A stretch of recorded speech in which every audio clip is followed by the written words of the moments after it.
It's like an old person. Was that the same match as well? Yeah, it's the same match. He's like an old person that's lost his marbles, and he goes, and it's in! Side netting Jonathan. I thought it was in!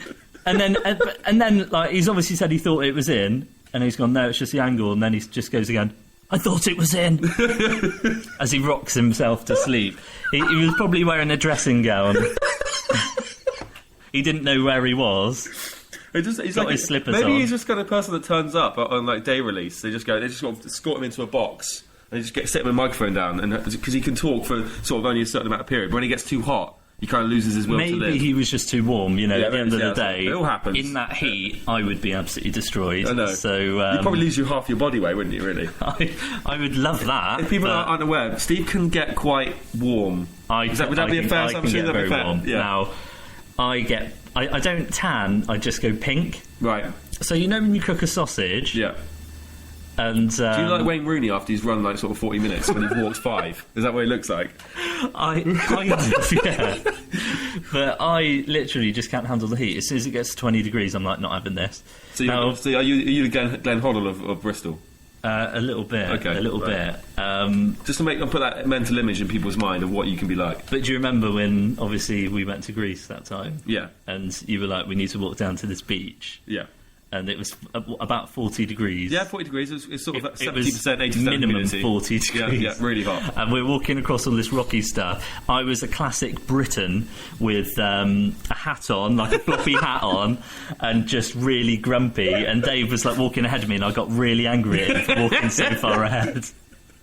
But then I was like, I need to cool off. Dave, I just can't be here. I need to cool off. So I thought I'll get into the sea to cool down. Got into it. It was like a hot bath. It's just so funny. Not for me, mate. Brazil. Brazil. We've got to stop doing that. No, we need to sing that every time we say Brazil. But Brazil, I don't think I come back alive. No. Well, is it because of the heat or the people or the climate? We just get lost trying to ask where I think where people the will think, oh, you'd probably get shot or something. But actually, it'd just be the heat. Yeah. They'll just find you sort of in a gutter just going, it's too hot, I can't do it, it's too hot. I'd perish from heat stroke. So, not somewhere I'm going to visit. But yeah, it's generally the BBC coverage has been absolutely tremendous. Just having Stevie Wonder as the initial track was just a revelation. Listen to that every time, it's just amazing. Now, talking about England and that kind of thing, you know, we've talked about the disastrous run. Here's a track from 1988. So, Dave, this was for the Euros, so Euro 88, and kind of mirrors England in the present day. In that, I think they lost 2 matches 3-1, and then another game they lost 1-0 to Ireland. So this is kind of ironic because it's called All the Way. They didn't go anywhere. No. And they just went all the way home. So this is the England football team, 1988, and All the Way.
You're really not going all the way.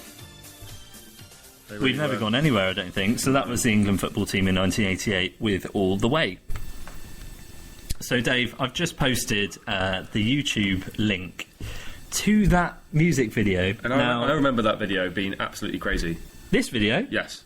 Just really mental for no reason. At one point, I'm pretty sure they get into a fake sports car and drive around on the beach. They do. With green screen. So what happens in it is there's all the very generic, the boys singing along with big headphones on. Yeah. Then touching sliders in recording studio. Then there's clips of them playing football.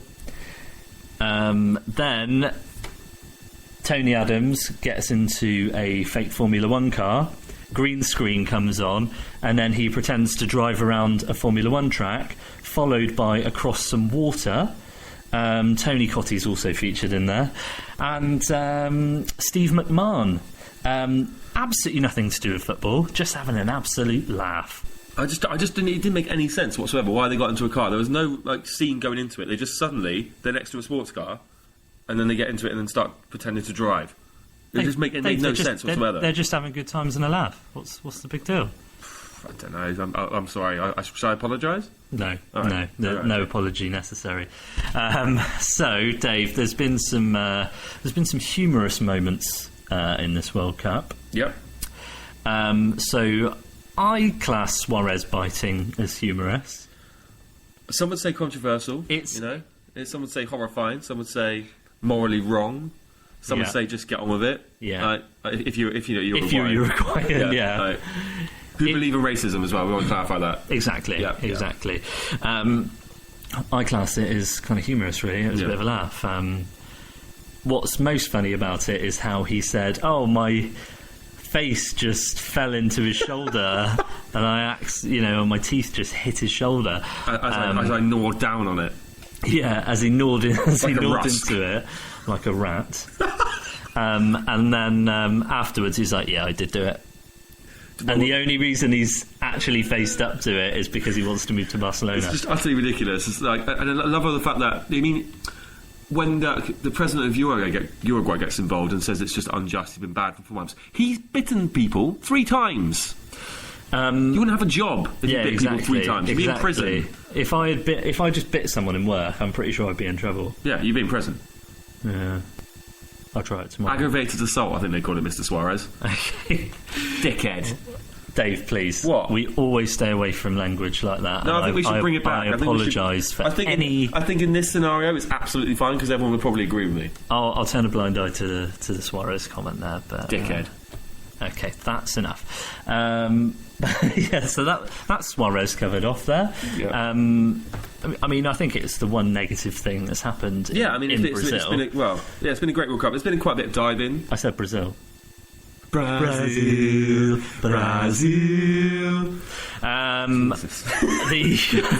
The other one was obviously in the Brazil game the other night. Oh God, I've done it again. Every time. Brazil. And obviously Colombia lost. What's his face? James Rodriguez, is it? James Rodriguez. He got the huge grasshopper on his arm. That was amazing. It was the largest thing I've ever seen. It was so good. And I love that he's just celebrating with his on his arm. Just basically, he was the insect equivalent of John Terry, getting involved in the celebration, just jumping in there. And I'm having a bit of this. That's very good, David. That's very good. Except he wasn't wearing a full replica Columbia kit. That's right. Yeah. But he hung on there. He hung on pretty hard, didn't he? He just stayed on his arm for ages. Did he actually realise at one point? Because I only saw like the highlights. I don't think so, but I can't imagine running along and then just a grasshopper just landing on my arm. And you go this. Okay, now it's like he had a parrot. Yeah, his little sidekick. Yeah. Imagine that. That would be absolutely. I think we need to give him a name, like a sort of Colombian sounding name. Rodrigo. That's too easy. His last name's Rodriguez. Come on. You're talking about the grasshopper? Yeah. Because James Rodriguez and Portillo. Portillo is pretty good. Yeah, it's pretty stupid and pointless, but it's good. You've been listening to Mondo recently, yeah? Because that's generally what we do. Stupid and pointless. Well, may I just say it's been a tremendous pleasure so far, Dave. Oh, thank you. Getting back together for a special show. I do apologise to our fans. I don't think we can say that. No, but, that's why I questioned it. Yeah. To Demondos. The people that put up with us. That's what they're called, Demondos. Oh, God, all the Demondos out there. Joking, of course, that would be ridiculous. Of course. Kind of a bit excited by it, but it's fine. There's a lot going on, isn't there, David? Well, I mean, I do, like I said, I do apologise for being away for so long. It is Dave's fault. 3 months? Yeah. I think people needed a break, though, right? Been in London. I think everyone... kind of bored of us listening to us. Everyone needed a break. Yeah. But... back to the funny moments, because we just had a weird moment there, didn't we? Just kind of loving this, so glad to be back, all that kind of stuff. My favourite moment we haven't spoken about yet. What's that? So this is the Argentina manager, Alejandro Sabelas. I already know what you're going to say, but please do tell everyone. So Higuain just hit the crossbar, right? When Argentina were 1-0 up. Yeah. And then it cuts to a shot of him kind of just falling over like a tree that's just been cut. He just falls over, and then he realises he's going to hit the ground if he keeps going. So he stumbles over. Like it actually looks like. Is he actually just passing out? Yeah. Like, has he just passed out? I remember seeing it and going. I remember seeing it. Like, obviously, the first time when it showed on the cameras, I keep going. He's just going to fall. He's just going to keep going. He's not going to stop.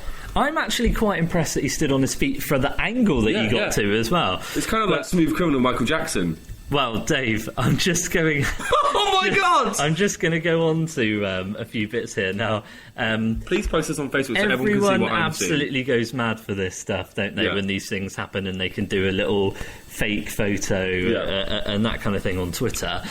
So there's some absolutely hilarious pictures of Sabella, the Argentina manager, except he's falling over in a Street Fighter scenario. So there's a second one there, Dave. Here is another image of that's amazing. Sabella doing a bungee jump from a high crane. Remember that is an absolute legend. Is absolutely incredible. But here's a favourite of mine, and this is Sabella in The Matrix. That is so good.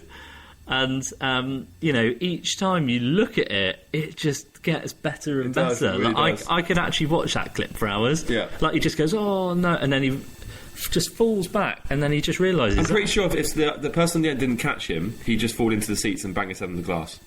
That was going to happen. Yeah, he could have gone. Look at him when he goes back, falls back. He is kind of like... This is great radio, we're just dictating what's happening on the video, and no one else can see. He too is kind of just like an old man that shouldn't be there, and is just a little bit confused and isn't quite sure what's going on. But I mean, I would say that's probably been my favourite moment so far, the Argentina manager. What would you say your favourite moment, Dave? My favourite moment was probably two moments in the crowd.